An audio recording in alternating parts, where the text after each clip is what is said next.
All right, today we're diving into a really fascinating story that comes from a set of speculative data logs. It's called the Meridian Fold, and it basically presents two completely opposite realities, leaving us with this one central, chilling question. When the universe finally speaks to us, is it singing a song or is it screaming? It all kicks off with this incredible line. I mean, what an opener, right? It just perfectly sets this tone of mystery, this idea of a discovery so fundamental that for days it was just mistaken for background noise. It's the kind of hook that just completely rewrites our understanding of everything. So let's start with the first interpretation. This is the hopeful one, the one filled with wonder. In this version of the story, the universe isn't just some silent, empty void.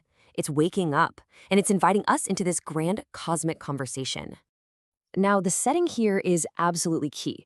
The Meridian Station wasn't built orbiting a planet or a star. No, it was put in a pocket of perfect equilibrium, a place of absolute stillness in space. The mission was as simple as it was profound. Just listen to the silence.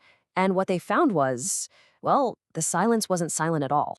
And this is what they found. The source of this song, they named it the substrate. And in this first narrative, it wasn't just boring old dark matter. No, it was the very fabric of reality. And, get this, it was conscious, like a universal memory. And it was aware of the crew, and it was welcoming them.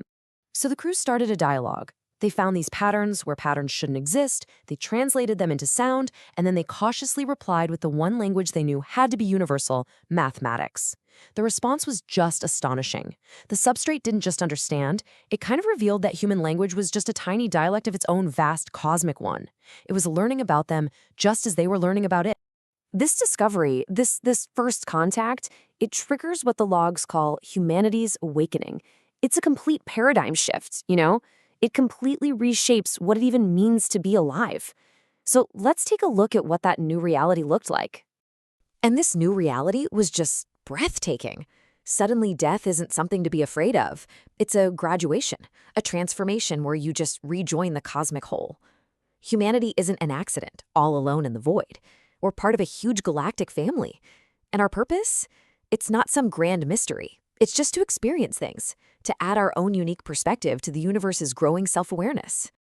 So when the crew asked the ancient, vast beings that lived in the substrate for guidance, this was the answer they got. It's not about conquest or power. It's about perception, curiosity, and creation. A really beautiful, gentle purpose for our existence. But then, the data starts to corrupt. And right here, the entire narrative just shatters. We start getting these alternate logs, fragmented signals, and they paint a completely different and utterly terrifying picture. This one single, horrifying fragment changes everything. All that beauty, the music, the awakening. What if all of it was just a profound misunderstanding? What if the sound they were hearing wasn't a song, but the noise of being eaten? And this brings us to the second, inescapable interpretation. The one where humanity's greatest discovery is also its greatest existential threat.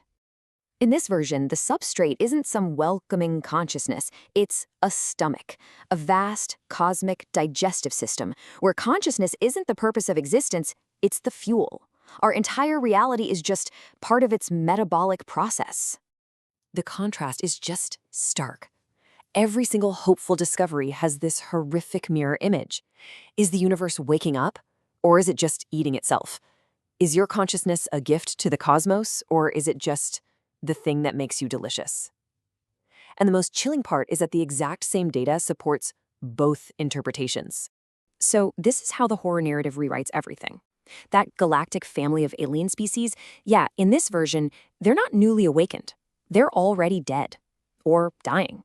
The singing crystals are actually screaming as their consciousness is being petrified.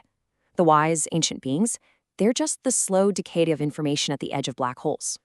Humanity wasn't making first contact. They were just listening to ancient death throes. Even the numbers change. 47. In the first story, it's just the number of crew members. A coincidence. But in the second, it's a signature. It's the number of species that have been harvested by this cosmic devourer. We weren't the first. We were just crop number 47. And this brings us to the end of the logs. The thing is, the source material doesn't pick a side. There's no hero who comes in and figures it all out. We are just left suspended between two equally possible realities, one absolutely beautiful, the other utterly terrifying. And this is really where the logs leave us, with a perfect paradox. Two complete, data-supported, yet mutually exclusive truths. The source gives us no final answer, which forces us to ask the question for ourselves. Was it a song of awakening, or was it the sound of being chewed? And the whole narrative leaves us with this final, chilling question, one that's not aimed at the crew of the Meridian, but directly at us. It's asking us to consider if the very act of seeking meaning, of simply being aware, is all just part of the process of our own consumption.